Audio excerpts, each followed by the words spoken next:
काहीतरी गोड खायचंय पण बनवायला मात्र सोपं पाहिजे। चला तर मग बघूया अशीच एक सोपी रेसिपी जी बनवायला सोपी आणि खायला मात्र भारी आहे। आपण बनवतोय तांदळाची खीर। त्यासाठी इथे घेतला आहे अर्धा कप तांदूळ। तांदूळ तुम्ही कोणताही घेऊ शकता। यामध्ये पाणी घालून तांदूळ 2 ते 3 वेळा स्वच्छ धुवून घेतलाय। तांदूळ स्वच्छ धुवून झाला की त्यामध्ये पुन्हा पाणी ओतलं आणि 15 मिनिटांसाठी तांदूळ भिजत ठेवला। 15 मिनिटे झाल्यावर भिजलेले तांदूळ एका मिक्सरच्या भांड्यामध्ये काढून घेतले। तांदूळ अशी भिजवून घेतल्यामुळे खीर पटकन शिजते। त्यानंतर तांदूळ मिक्सर मध्ये वाटून घेतले। वाटते वेळी तांदळामध्ये अजिबात पाणी घालायचं नाही। तांदूळ अगदी बारीक पिठीसारखं वाटून घ्यायचं नाहीये, त्याचं रवाळ टेक्स्चर राहिलं पाहिजे, त्यामुळे खीर छान लागते। हे बघा तांदूळ सुद्धा वाटून तयार आहेत। आता वळूया पुढच्या स्टेप कडे।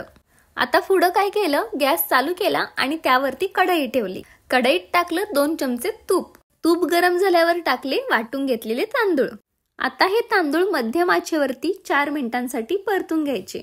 तांदूळ तुपामध्ये चांगले परतून झाल्यावर त्यामध्ये टाकायचं आहे दूध। यामध्ये टाकूया 3 कप दूध। अर्धा वाटी तांदळासाठी मी इथं 3 कप दूध वापरलंय। इथे मी कोमट दूध वापरलंय। आता हे एकसारखं ढवळत राहायचं, त्यामुळे तांदळाच्या गाठी धरत नाहीत। हे सगळं करते वेळी गॅस मात्र मध्यमच ठेवा, नाहीतर खिरीचं तापमान वाढेल आणि भांड्याच्या बाहेर पडेल। साधारणतः 7 ते 8 मिनिटांसाठी खीर ढवळत राहायची। खीर एकसारखी ढवळत राहा। खीर तर तयार होईलच, त्याच सोबत हातांची सुद्धा एक्सरसाइज होईल आणि एकाच वेळी 2 कामं होतील। 8 मिनिटे झालेत। इथे बघा खीर छान अशी दाट झाले। आता यामध्ये टाकायची आहे साखर। मी इथे वापरले 5 चमचे साखर। साखर घालून सगळं काही एकजीव करायचं आणि पुन्हा 5 मिनिटांसाठी खीर शिजायला ठेवायची। 5 मिनिटं झालीत। खीर छान अशी दाटसर बनले आणि तांदूळ देखील शिजला आहे।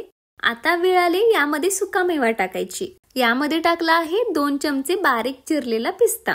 त्याच सोबत टाकला आहे बारीक चिरलेला काजू आणि 1 चमचा चारोळ्या टाकल्या आहेत। तुम्ही तुमच्या आवडीचा कोणताही सुकामेवा वापरू शकता। केशर कांड्या दुधामध्ये भिजत ठेवल्या होत्या, त्या सुद्धा मी यामध्ये टाकत आहे। तुम्ही यामध्ये मनुका बदाम वापरलं तरी चालेल। हे सगळं ढवळून घ्यायचं आणि एक उकळी काढून घ्यायची। खिरीला चांगली उकळी आले। आता यामध्ये टाकत आहे 1 चमचा वेलची पूड। वेलची पूडमुळे खिरीची चव अजूनच वाढते आणि सुगंध देखील खूप छान येतो। अशा प्रकारे तयार झाली आपली तांदळाची खीर। आहे ना सोपी, बनवायला सोपी आणि खायला भारी।